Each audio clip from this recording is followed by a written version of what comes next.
garden report. These beautiful wildflowers are still blooming. I can't believe these bluebells are so gorgeous all this time. And now the wild iris are blooming. So we've been having a lot of fun with that.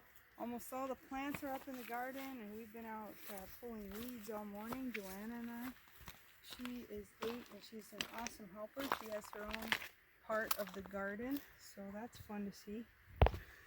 One year when Joanna was like 3 or 4, she took cilantro seed. I was letting her help plant in the garden, and she just threw it and it went everywhere. And ever since, I have cilantro coming up all over the garden because I let it go to seed and then it comes back.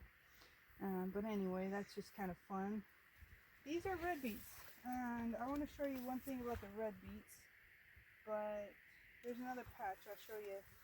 These are turnip greens, so we're going to have a salad today. These are some of the first things that we can eat out of the garden.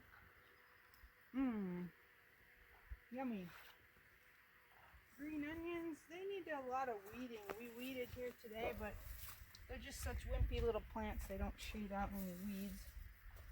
Here's Swiss chard. That's ready to eat as well if we start pinching out some of the leaves. Okay, on the red beets, when red beets come up, if you can get real close here, they actually come up as 2 or 3 plants, and they'll crowd each other out if you don't do something. So what I do is I just pull out a couple of them. That one broke off.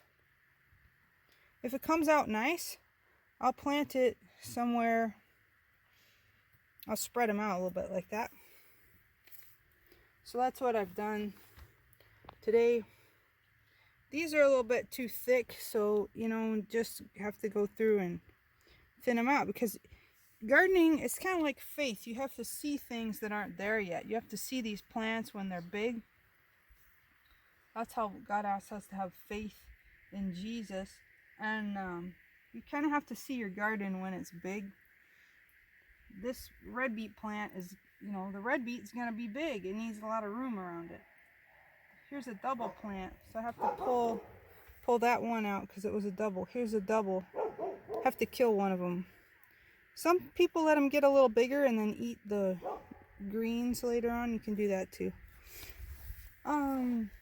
These turnips and rutabagas looking really good. And we'll just walk through everything. Peas, these are edible pod peas, looking good. That's Chinese cabbage. This is also ready to eat. This is Rob, I think it's pronounced, but it's like a little bit of broccoli on all these.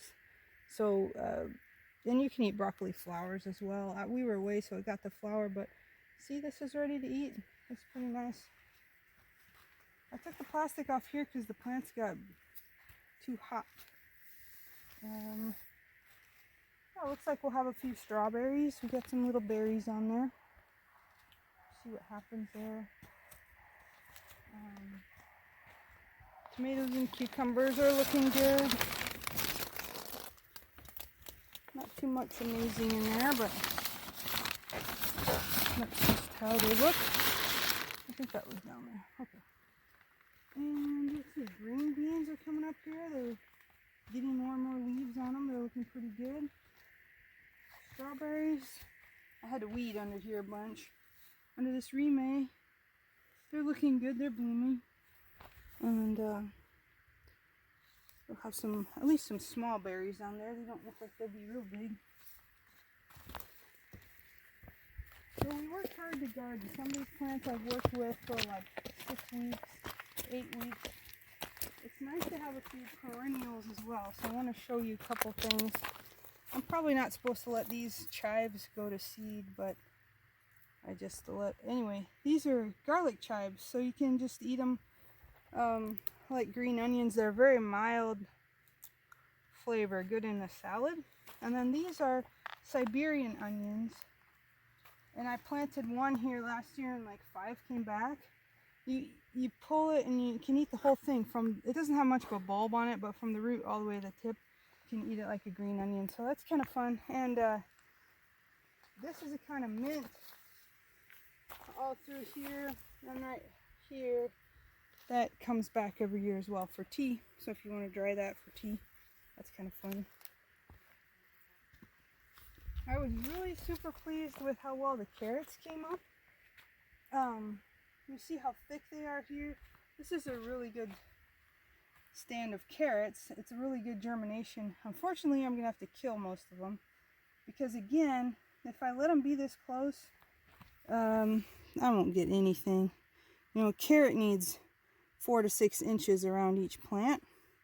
So it's kind of laborious to go through and pull the weeds and to kill some of the carrots. But then what you get is a nice, and again, I'll fill in some of these gaps. I'll pull some of them and plant them so that I have a nice stand, and then when the leaves are up, it'll just shade out the weeds and be really easy to care for. After this is the tedious part right here. I have to go through and thin them and leave, like I say, about a 4-inch circle around each plant.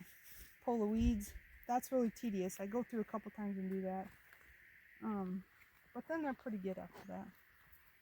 So let's see, other stuff is looking good. The potatoes are up. That's kind of fun to see the potatoes come up because they come up just all of a sudden, boom, there they are. And a nice big plant. Cabbages are looking good. We have some marigold flowers already, so that's fun. We went through and weeded a bunch, so you can see. But yeah, everything's looking good, and we're having our first little salad today. And we've had such nice weather, really good rain and some heat. And so we're